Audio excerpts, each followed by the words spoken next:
ओम नमः शिवाय, ओम नमः शिवाय। शिव हरि शिव हरि शिव हरि। बच्चों बोलो श्री कृष्ण भगवान की जय।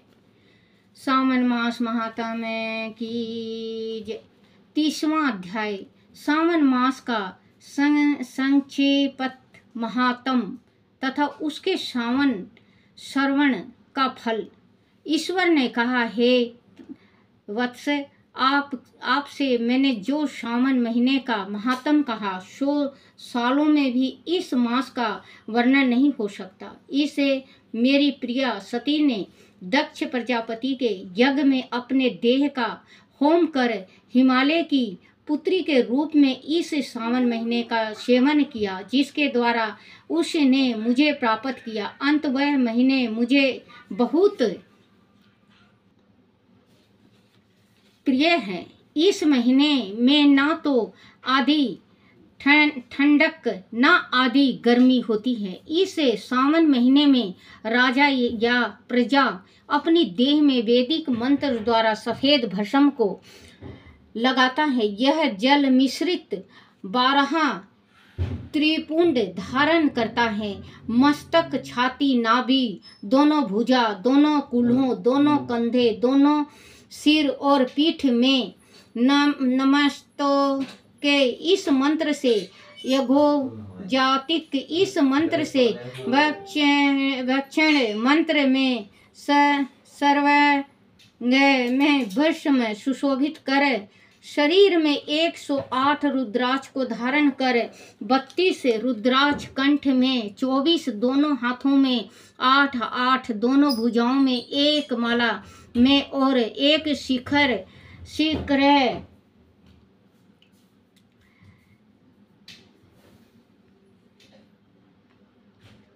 शरीर में 108 रुद्राक्ष के धारण करें। 32 रुद्राक्ष कंठ में, 24 दोनों हाथों में, 8 दोनों भुजाओं में, 1 भाल में और 1 शिखग्रह भाग में ग्रहण करें। इस प्रकार 108 से अपनी देह को सुशोभित कर मेरी पूजा करें। पंचाक्षर मंत्र ओम नमो शिवाय का जाप करें। हे विपेंद्र, ऐसा करने मंत्र से सावन महीने में वह हम ही हैं, इसमें संदेह नहीं है। सावन महीने को मेरा प्रिय जानकर इस महीने में केवल तथा मेरी पूजा करें। मुझे उसमें कृष्ण अष्टमी अधिक प्रिय है। कृष्ण अष्टमी अधिक प्रिय है। इसी दिन देवकी के गर्भ से श्री हरि प्रदुभूत हुए हैं। विपेंद्र, यह मैंने सावन महीने का लेश मंत्र महात्म कहा है, और आप क्या सुनेंगे? सनत कुमार जी ने कहा, हे पार्वतीश, सावन महीने के पार्वतीश, सावन महीने के जिस कर्मों में आपने कहा वह सब सुनने के समय आनंद रूपी सागर में मगन हो जाने से तथा अधिक हो जाने के कारण वह सब बातें स्मरण नहीं रही हैं। हे नाथ, तथा रूप में आप कहें, जिसे क्रमश में पता चले तथा मैं भक्ति पूर्वक ग्रहण कर सकूं। ईश्वर ने कहा, समाहित हो शुभ अनुक्रमणिक का सुनो। शौनक का पूर्व प्रश्न है, अनंत सूत का उत्तर है। सुनने वालों को गुण की कथा, आपके प्रश्न तथा सावन मास की निरूति तथा सावन की स्तुति है। मुनि, जिस सविस्तार आपका प्रश्न हुआ, आप द्वारा मेरी स्तुति नाम निर्वाचन आदि सहित हुई। फिर उत्तम क्रमश जिस में सब उपदेश हैं, विष्टि तरह से आपका प्रश्न नक्त व्रत, रुद्रा अभिषेक तथा लक्ष्य पूजन विधान, दीपदान महात्म, रुद्र अभिषेक द्वारा लक्ष्य पूजन विधान, दीपदान महात्म, किसी प्रिय चीज का छोड़ना। रुद्र अभिषेक फल, रुद्र अभिषेक का 5 अमृत से फल। भूमि स्नान तथा मौन व्रत फल धारण परायण विधि। मासो उपवास कथा सोमाख्यान में लक्ष्यवती विधि कथन। कोटि लिंग विधान अनुदान व्रत कथान। हरिशान भोजन पत्तल का भोजन। पाक त्याग भूषयान। सुबह नहाकर दम सम कथन। सपाटिक आदि में लिंगों की अर्चना जप पूजन फल। दक्षिणा नमस्कार वेद परायण पुरुष युक्त विधि ग्रह यक्ष विधि क्रमश रवि चंद्रमा तथा भौम का व्रत कथन। बुध और गुरु व्रत। शुक्रवार के दिन जीवित का व्रत। शनि के दिन नरसिंह व्रत। शनि हनुमान और पीपल व्रत कथन। रोटक व्रत तथा अदुम्ब व्रत। महात्माय श्रवण गौरी तथा दुर्गा गणपति व्रत कथा कथन।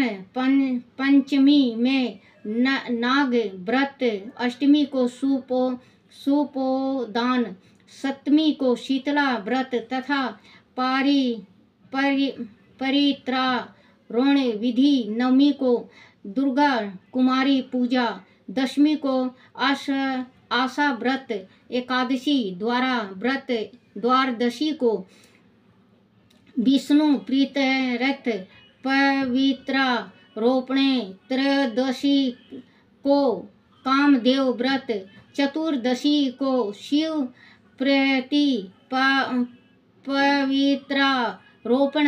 पूर्णमासी को उपकरम उत्शाक तथा सर्वाणिक करम विधि। सर्वव्यापी हाय गिरवा जयंती महाउत्सव भय दीप रक्षाबंधन तथा गणेश जी की वृषभ व्रत।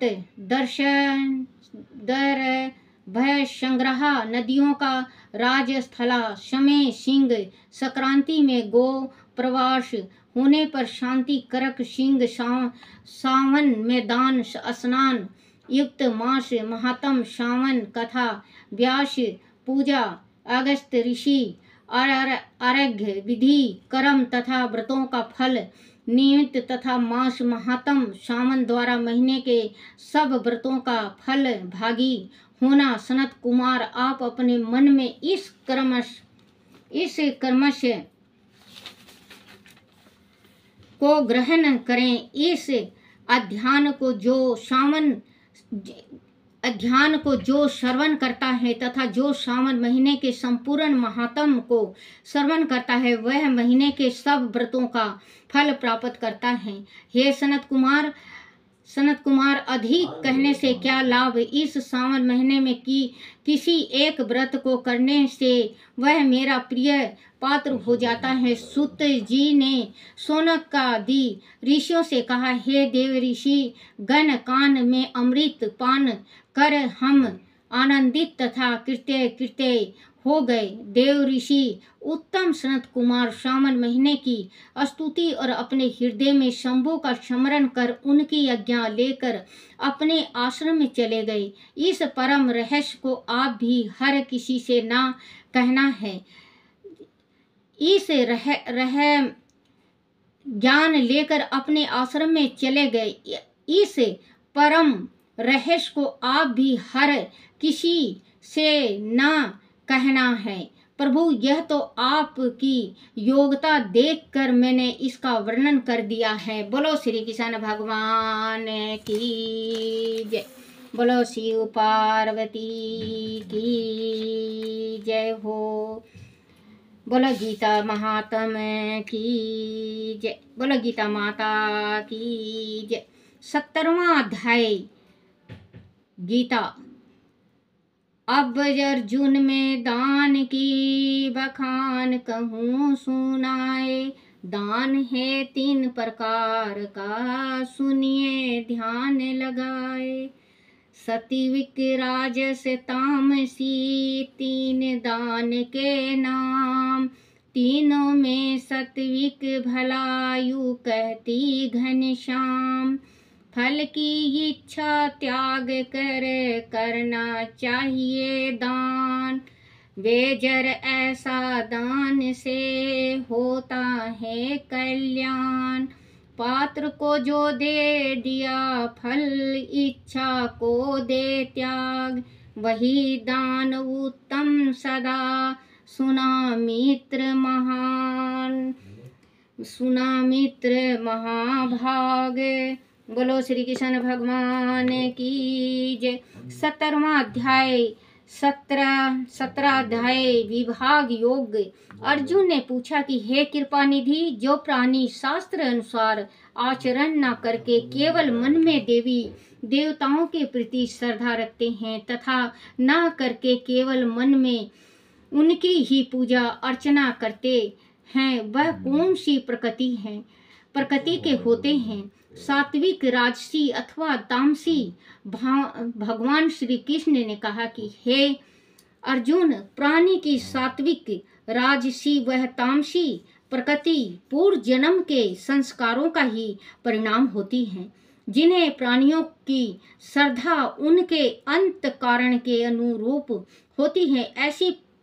ऐसे प्राणी श्रद्धा यम कहलाते हैं तथा उसकी प्रकृति भी वैसी ही होती है। सात्विक प्राणी देवताओं की पूजा और उपासना करते हैं। राजसी प्रकृति के प्राणी यक्ष और राक्षसों की पूजा करते हैं, जबकि तामसी प्रकृति के प्राणी प्रेतों को पूजते हैं। वह बात शास्त्रों के विद्रूप है। हे अर्जुन, श्रद्धा की भांति ही भोजन भी 3 प्रकार का होता है तथा यज्ञ और दान भी 3 प्रकार के होते हैं। अब उनके अलग अलग भेद सुन। सर्वप्रथम तुझे सात्विक भोजन के विषय में बताता हूँ। इसको खाने से आयु बढ़ती है। वह भोजन देवताओं को भी प्रिय होता है, जिसको खाने से शरीर में बल, पुरुषार्थ उत्पन्न हो, शरीर निरोगी हो, मन में प्रेम उपजे, रस युक्त चिकने घृत युक्त और शरीर में बहुत समय तक रहते हो। ऐसे भोजन सात्विक प्राणियों को ही प्रिय होते हैं। खट्टा मीठा, चटपटा, तीखा, मुख में जलन पैदा करने वाला, दुख उपजने वाला तथा अहितकारी खाद्य पदार्थ राजसी मनुष्यों को ही प्रिय लगता है। जो भोजन अध पका, रस रहित, वासी, दुर्गंध युक्त तथा अपवित्र हो, ऐसा भोजन तामसी प्रकृति के प्राणियों को प्रिय होता है। हे पार्थ, यज्ञ भी 3 प्रकार के होते हैं। जिसे यज्ञ को करने वाले के मन में फल की इच्छा न हो, जो शास्त्रीय विधि के अनुसार किया गया हो। यज्ञ करता अपने मन में ढूढ़ भाव लाए, विधि के अनुसार कि वह यज्ञ करने के योग्य है और वह यज्ञ सावधानी पूर्वक किया गया हो, ऐसा यज्ञ सात्विक यज्ञ कहलाता है। आदि यज्ञ को करने वाला मन में फल की कामना रखता हो, लोगों द्वारा प्रशंसा पाने का इच्छुक हो, तो ऐसा यज्ञ राजसी यज्ञ की श्रेणी में आता है। जो यज्ञ शास्त्रीय विधि के अनुसार ना किए गया हो, मन अपवित्र हो, यज्ञ में वेद मंत्रों का उच्चारण ना किया गया हो, यज्ञ की समाप्ति पर साधु संतों को दक्षिणा ना दी गई हो तथा यज्ञ कर्ता के मन में श्रद्धा के भाव ना हो, तो ऐसे यज्ञ तामसी यज्ञ कहलाता है। हे अर्जुन, तप भी 3 प्रकार के होते हैं। जो स्वच्छ मन से मुझसे प्रीति करता है, एक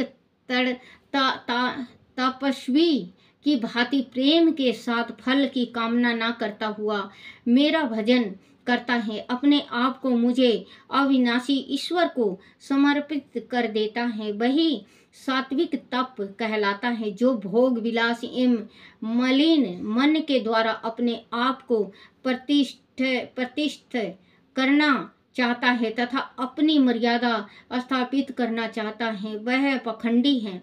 उसका राजसी तप है। राजसी तप कभी स्थायी नहीं रहता। जो अज्ञानी है, जिसमें ज्ञान का लेश मात्र भी नहीं है, जो तप किए किसी का अहित करने के लिए किया जाए, वह तामसी तप कहलाता है। हे अर्जुन, दान भी 3 प्रकार के होते हैं। जो प्राणी मन में यह धारण बनाकर दान करे कि वह दान करना अवश्य है और मैं इस योग हूँ कि दान कर सकता हूँ, वह उत्तम गृहस्थल ब्राह्मण को दान दे, लेकिन उस दान के फल की इच्छा मन में न रखे। वह ध्यान देने योग बात है कि वह ब्राह्मण अपना या किसी अन्य का संबंधी न हो, वह पवित्र हो।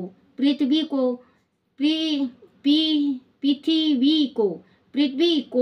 को गाय के गोबर से लीप कर स्वच्छ रखता हो तथा आसनों में भी किसी प्रकार का भेद न रखता हो, वह सुकर्मी हो और प्रतिदिन प्रातःकाल स्नान करता हो, ऐसे ब्राह्मण को दिया हुआ दान सात्विक कहलाता है। ऐसे ब्राह्मण को दान देना जिससे अपना कुछ लाभ होता प्रतीत हो तो वह दान राजसी दान कहलाता है। ऐसा ब्राह्मण को देना जिससे अपना कुछ लाभ होता हो प्रतीत हो तो वह दान राजसी दान कहलाता है। ऐसा ब्राह्मण को अपवित्र स्थान पर रहता हो, पहले स्वयं भोजन करे और फिर दान दे तथा दान पाने वाला ब्राह्मण भी इस प्रवृत्ति का हो या किसी नीच जाति का हो, वह क्रोधित हो अथवा मुख से दुर्वचन बोलकर दान करे तो वह तामसी दान कहलाता है। हे अर्जुन, राजोगुण द्वारा संसार की उत्पत्ति करने वाला ब्राह्मण सात्विक गुण से संसार का पालन करने वाला विष्णु और तमोगुण से संसार का संहार करने के लिए शिव को उत्पन्न करने वाला परम ब्रह्मा ने ही ब्राह्मण भी उत्पन्न किए हैं। उसी के द्वारा यह यज्ञ बनाए गए हैं। वह वेदों को समझाकर विधित व्रत ज्ञान तपस्या दान यम स्नान आदि के साथ साथ अन्य पवित्र कार्य करते हैं। हे अर्जुन, जो प्राणी इन तीनों का फल नहीं मांगते और मंत्र मुक्ति की कामना करते हैं, उन्हें अवश्य ही मुक्ति मिलती है। हे अर्जुन, मैं श्रद्धा रहित प्राणी द्वारा किए गए हवन, दिया हुआ दान तथा तपा हुआ तप और अन्य सत्य कर्मों को स्वीकार नहीं करता। जो प्राणी ऐसे ही श्रद्धा भाव लेकर अपने पितरों के लिए दान करता है, उसको कभी स्वीकार नहीं करते। अंत प्राणी को चाहिए कि वह सच्चिदानंद घन परमात्मा के नाम का नित्य निरंतर चिंतन करता हुआ निष्काम भाव से और शास्त्रीय विधि द्वारा नित्य किए हुए कर्मों को परम श्रद्धा के साथ करे। बोलो श्री कृष्ण भगवान की जय। श्री कृष्ण भागवत गीता शास्त्र 17वां अध्याय का महात्म। बोलो गीता माता की जय। भगवान विष्णु बोले कि हे लक्ष्मी, चंदन नगर में जय चंद्र नामक राजा राज करता था। वह बहुत न्यायप्रिय, धार्मिक प्रकृति का तथा प्रजापालक था। प्रजा उससे काफी संतुष्ट थी।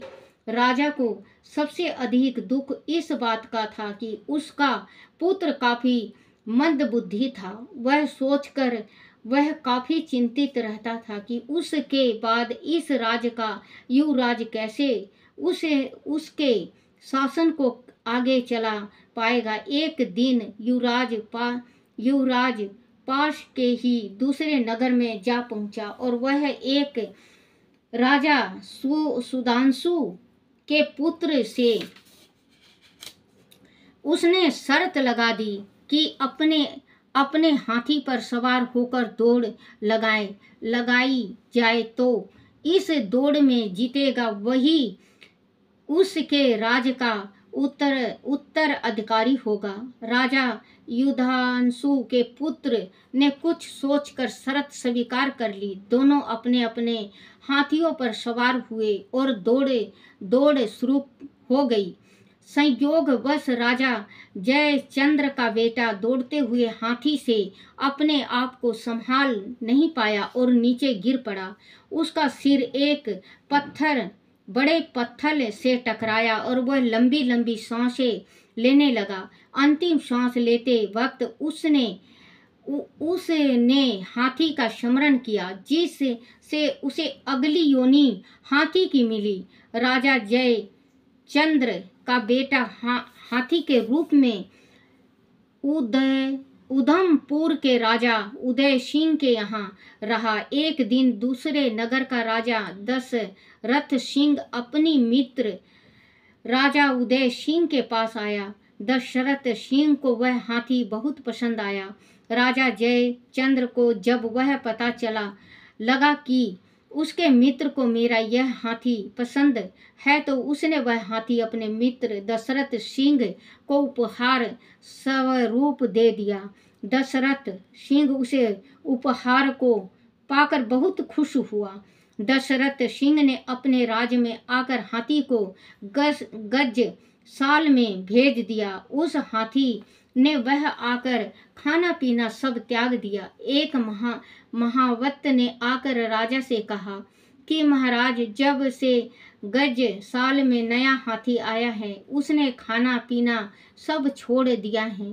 दशरथ सिंह हाथी को देखकर गज साल में गया। राजा ने देखा कि हाथी भूख और प्यास के कारण काफी दुबला हो गया है। राजा ने महावत को आदेश दिया कि वह योग गज चिकित्सा को लेकर आए। थोड़ी ही देर में कई गज चिकित्साएं आए और हाथी के उपचार में लग गए। हाथी को ज्वर भी हो रहा था। अचानक वह हाथी मनुष्य की वाणी में बोला कि हे राजन, आप शास्त्रों के ज्ञाता हैं, अत्यंत पराक्रमी और शत्रुओं पर विजय पाने वाले हैं। मैं चिकित्साओं द्वारा स्वस्थ नहीं हो पाऊंगा। हाथी को मनुष्य की वाणी में बोलते हुए सुनकर राजा को बड़ा आश्चर्य हुआ। तब राजा ने विस्मित स्वर में पूछा कि हे गज, तुम कोई संत पशु मालूम होते हो, क्योंकि तुम्हारे अंदर मनुष्य की वाणी बोलने की शक्ति है। तुम पूर्व जन्म में किस योनि में थे? तुम्हें यह गज योनि किस अपराध के कारण मिली है? हाथी ने कहा कि हे राजन, मैं पूर्व जन्म में चंदन नगर के राजा जयचंद्र का पुत्र था। मुझे हाथियों से मोह था, इसीलिए मुझे इस जन्म में हाथी की योनि प्राप्त हुई। जब गीता के 17वां अध्याय के पाठ द्वारा जल अत्रि मंत्री करके मुझे पर छिड़का जाएगा, तभी मुझे गज योनि से मुक्ति प्राप्त होगी। राजा ने तुरंत ही ज्ञानी गीता पाठी ब्राह्मणों को बुलाकर ब्राह्मणों ने गज साल में आकर हाथी के समक्ष जल से भरा एक पात्र रखा। उस जल को गीता के 17वां अध्याय से अभिमंत्रित करके जब हाथी पर छिड़का तो वह हाथी की योनि से मुक्त होकर दीप स्वरूपी हो गया। हाथी की योनि से मुक्त होकर उसने राजा से कहा कि हे राजन, तुम्हारी कृपा के द्वारा ही मैं दीप स्वरूप पाकर परम पद को प्राप्त हुआ हूँ। मैं तुम्हारा कोटि कोटि धन्यवाद करता हूँ। वह कहकर स्वर्गलोक की ओर चला गया। भगवान विष्णु ने कहा कि हे लक्ष्मी, जो प्राणी गीता के 17वां अध्याय का पाठ भूलवश ही कर लेता है तो वह मुक्त हो जाता है। बोलो श्री कृष्ण भगवान की जय।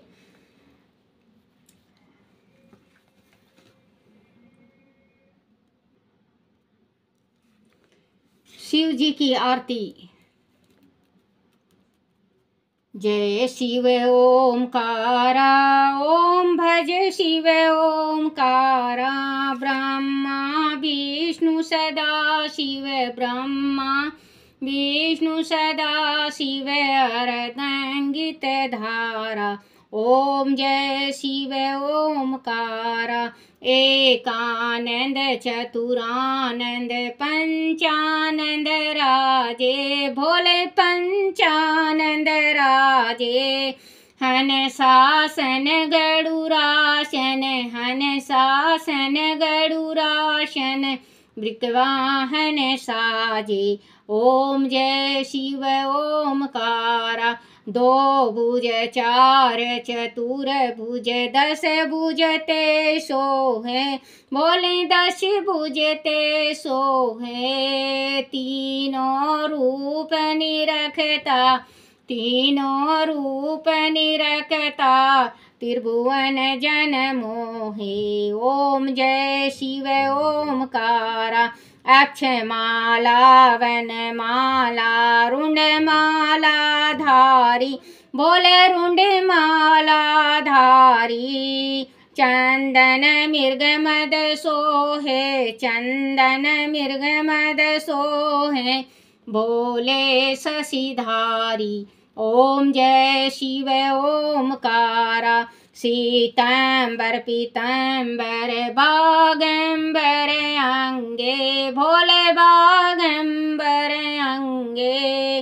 सनकादिक गरुड़ादिक, सनकादिक गरुड़ादिक, भूतादिक संगे। ओम जय शिव ओमकारा। करके मदक मंडलु चक्र त्रिशूल धरता, भोले चक्र त्रिशूल धरता। सुख करता दुख हरता, जग पालन करता। ओम जय शिव ओमकारा। ब्रह्मा विष्णु सदा शिव, जानत अविवेका, स्वामी जानत अविवेका। प्राण अक्षर में शोभित, प्राण अक्षर में शोभित, ये तीनों एका।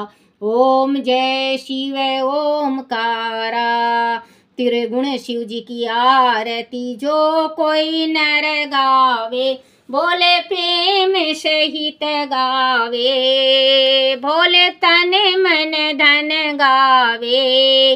कहत शिवानंद स्वामी, पढ़त हरोहर स्वामी, सुख संपत्ति पावे।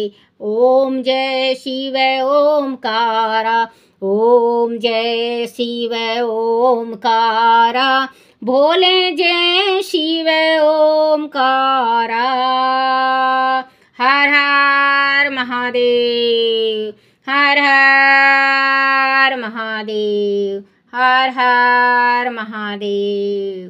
बोलो शिव पार्वती की जय हो। हे मेरे शिव पिता, मेरे से जो भूल होगी, हो गलती हो जाए, टूटी हो जाए कोई, मुझे क्षमा करना, क्षमा करना, क्षमा करना। जगत का भला करना, संसार का भला करना, मेरा भी भला करना। मेरे शिव भोलेनाथ की जय हो। जय मेरे शिव पिता की जय हो। बोला शिव पार्वती की जय। सदा भवानी दाहिने सम्मुख रहो गणेश, श्री रामा सम्मुख रहो गणेश।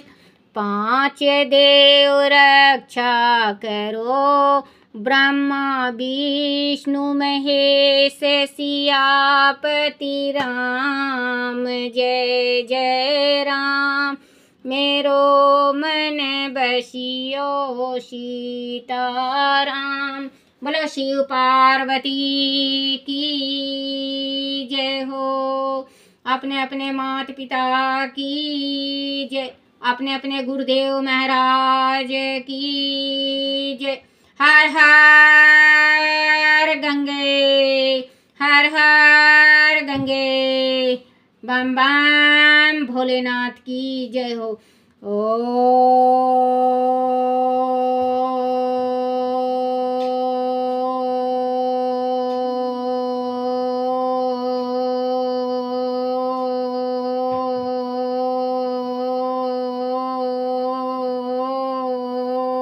नमः शिवाय।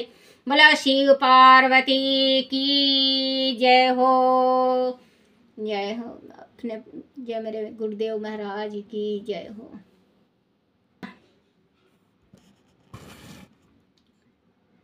बोले तो मेरे मन में बस गया, भक्ति करूं दिन रात। बोले तो मेरे मन में बस गया, भक्ति करूं दिन रात।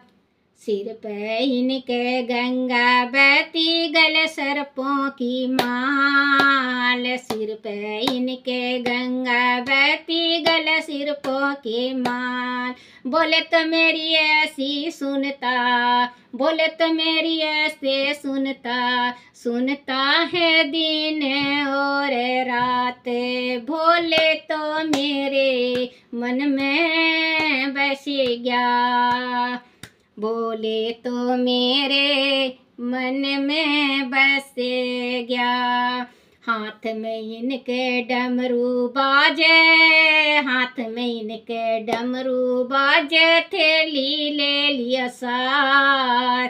हाथ में इनके डमरू बाजे, जोड़ी ले लिया साथ। बोले तो मेरे निर्धन धन देव दिन रात। भोले तो मेरे मन में बस गया, बस गया ओ दिन रात। जय मेरे भोलेनाथ।